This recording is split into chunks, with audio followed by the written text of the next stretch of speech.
Military gliders, an offshoot of common gliders, have been used by the militaries of various countries for carrying troops, glider infantry, and heavy equipment to a combat zone, mainly during the Second World War. These engineless aircraft were towed into the air and most of the way to their target by military transport planes, for example, C-47 Skytrain or Dakota, or bombers relegated to secondary activities, for example, short Sterling. Most military gliders do not soar, although there were attempts to build military sailplanes as well, such as the DFS-228. Once released from the tow craft near the front, they were to land on any convenient open terrain close to the target, hopefully with as little damage to the cargo and crew as possible, as most landing zones, LZ, were far from ideal. The one-way nature of the missions meant that they were treated as semi-expendable, leading to construction from common and inexpensive materials such as wood. Most nations seriously attempted to recover as many as possible, to reuse them, so they were not originally intended to be disposable, although resource-rich nations like the US sometimes used them as if they were, since it was easier than recovering them. Troops landing by glider were referred to as air landing as opposed to paratroops.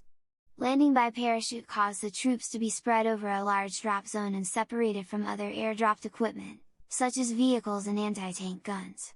Gliders, on the other hand, could land troops and ancillaries in greater concentrations precisely at the target landing area. Furthermore, the glider, once released at some distance from the actual target, was effectively silent and difficult for the enemy to identify. Larger gliders were developed to land heavy equipment like anti-tank guns, anti-aircraft guns, small vehicles, such as jeeps, and also light tanks, for example, the Techark tank. This heavier equipment made otherwise lightly armed paratroop forces a much more capable force. The Soviets also experimented with ways to deliver light tanks by air, including the Antonov A-40, a gliding tank with detachable wings. The Germans were the first to use gliders in warfare, most famously during the assault of the Ebenemal fortress and the capture of the bridges over the Albert Canal at Veldwezelt, Frenhoven and Caen on May 10, 1940, in which 41 DFS-230 gliders carrying 10 soldiers each were launched behind Junkers Ju-52s. 10 gliders landed on the grassed roof of the fortress. Only 20 minutes after landing, the force had neutralized the fortress at a cost of 6 dead and 20 wounded. Hitler was anxious to gain maximum publicity, and so several foreign attachés were given guided tours of the fortress. Consequently, the British, American and Japanese became quickly aware of the methods that had been used. By mid-1940, both Japan and Britain had active glider programs.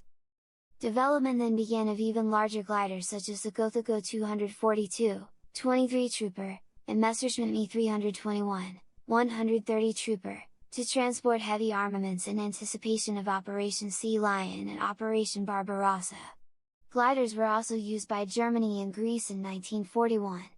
On April 26, 1941, the troops from 6 DFS-230 gliders captured the bridge over the Corinth Canal accompanied by 40 planeloads of German paratroopers. Fortuitously, the British were able to demolish the bridge a few hours later. Next, General Student then convinced Hitler that Crete could be captured using only airborne troops. Consequently, on May 20, 1941, 500 German transport aircraft carrying paratroopers and 74 DFS-230 gliders took off from the Greek mainland. During the capture of the island, 5,140 German airborne troops were either killed or wounded out of the 13,000 sent.